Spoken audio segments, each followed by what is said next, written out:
Whether you are ready or not, Abigail is here. I'm sorry, I couldn't think of anything good for this intro. None of my ideas had enough bite. Alright, let's do this. My name is Ren, and this is my review of Abigail. Welcome back, horror family.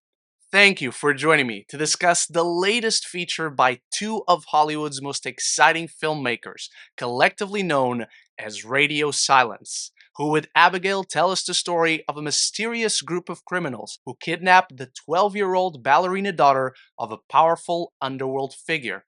All they have to do to collect a $50 million ransom is to watch the girl overnight. But during their watch, in an isolated mansion, the captors begin to dwindle one by one, as they discover to their mounting horror that they're locked inside with no ordinary little girl.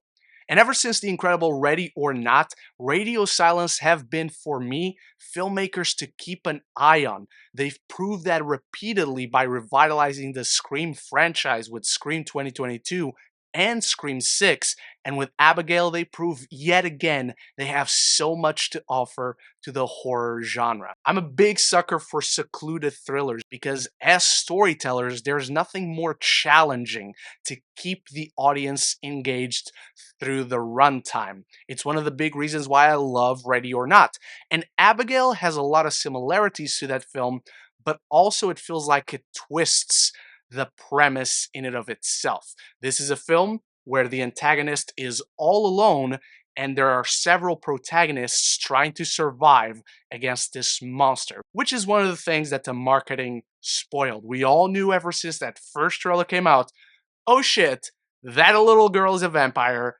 this is a vampire movie. So while the basic premise is similar of a one location trying to survive inside this one house, discovering all these secret rooms and hallways, it's essentially the reverse of Ready or Not. And in so many ways, that is exactly what makes Abigail so exciting.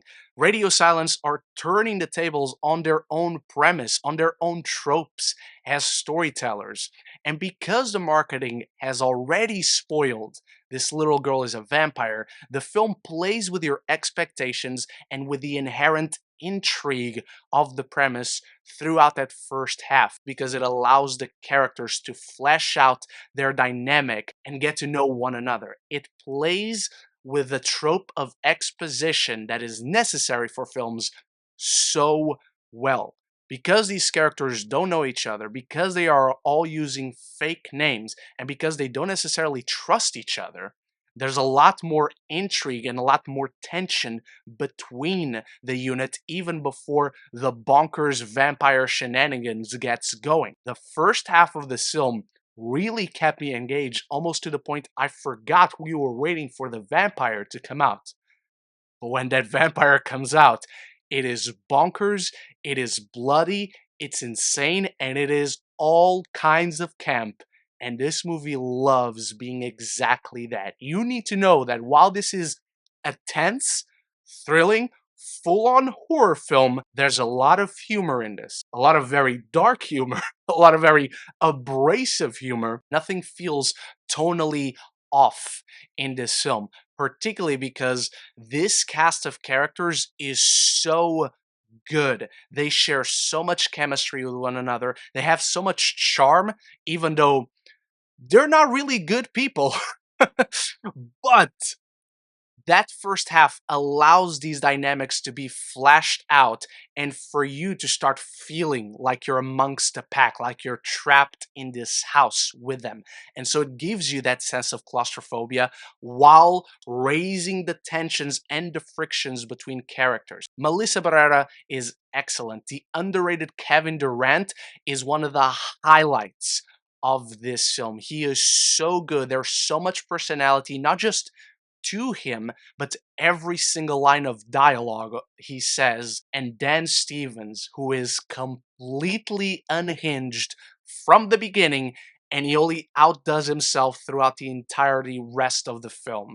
I love that we get this Dan Stevens right now. He's having this sort of career resurgence that he deserves. He was really fun in Godzilla X Kong. He's even more fun in here and more menacing. But speaking of menacing, once you watch this movie, it becomes very clear why it's titled Abigail. Because Alicia Weir, the title character, is the real star of this film. She is impressive, not just with the rich dialogue she has to deliver, how she delivers it, the ballerina moves, the actual action stunts. She has to work with all the other actors who are double her size, and they have to all make it believable that she's so strong. She is a twisted, perverse, and manipulative little devil. And once the bonkers vampire premise is fully revealed, once she gets her chance to shine, she delivers in spades. And it is relentlessly campy and exhilarating to watch as she just hunts all these people. The film, in every way, outdoes Ready or Not's practical effects, action, violence, and the gore. There is so much blood in this movie. I think it's 20 minutes until someone is covered in blood. The second half of Abigail is truly one of the funnest movie experiences I've had throughout this entire year. And the entire cast plays so well with her. There are so many moments and interactions between them. It's hilarious, it's macabre, and it all just results in a ton of fun. And to a point, all these reveals, they work, but they become somewhat tiresome. It gets to a point in the film in the third act where we're still getting reveals. We're still adjusting to these things we learn throughout the film. And it just becomes, okay, we don't need this much. Just get to the end because you are compelled. You are invested in all these characters by the end because there's such humanity that we get to discover and explore throughout that first half. And I'm not spoiling anything, but one of the elements that makes the film feel somewhat tiring by the last stretch is the vampire lore, where at first us, along with the characters in the film, figure out what kills vampires. It's garlic, it's steaks, it's a crucifix. Some of those things work, some of the others don't. The film goes in certain directions in exploring vampire lore and what's effective to kill them, but it sort of breaks its own rules as it goes along to give us certain other reveals. It just feels like the reward does not meet the cost. And there is something to say about how radio silence use certain horror tropes. These are tropes that they've reinvented before, that they've used to great success in their previous movies. They are just somewhat too familiar, and I certainly hope these don't become tropes of theirs throughout their career going forward.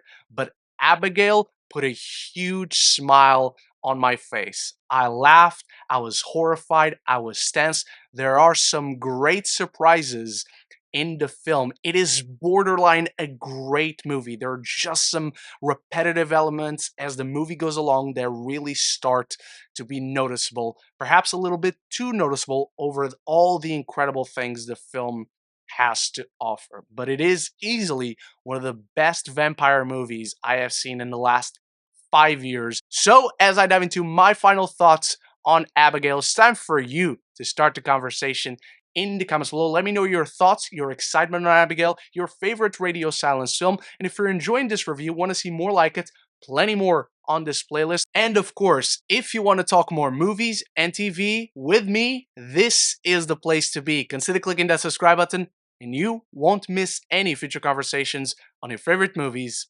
and TV. Abigail is a bloody riot. Radio silence once again elevate the isolated horror genre with so much reinvention, great atmosphere, and a stellar cast who all bring so much personality and charm to each role. It's got gory practical effects and violence galore. It's fun, it's funny, and it certainly has plenty of bite. I'm giving Abigail a B. Thank you so much for watching, Horror Family. Remember to continue the conversation about Abigail in the comments below. What is your favorite horror film of 2024 thus far? And what's your most anticipated horror movie of 2024? Anything and anything down there. Stay tuned for more videos coming soon, and big shout out to my channel members for always supporting the channel. Until the next one, love each other and love the movies.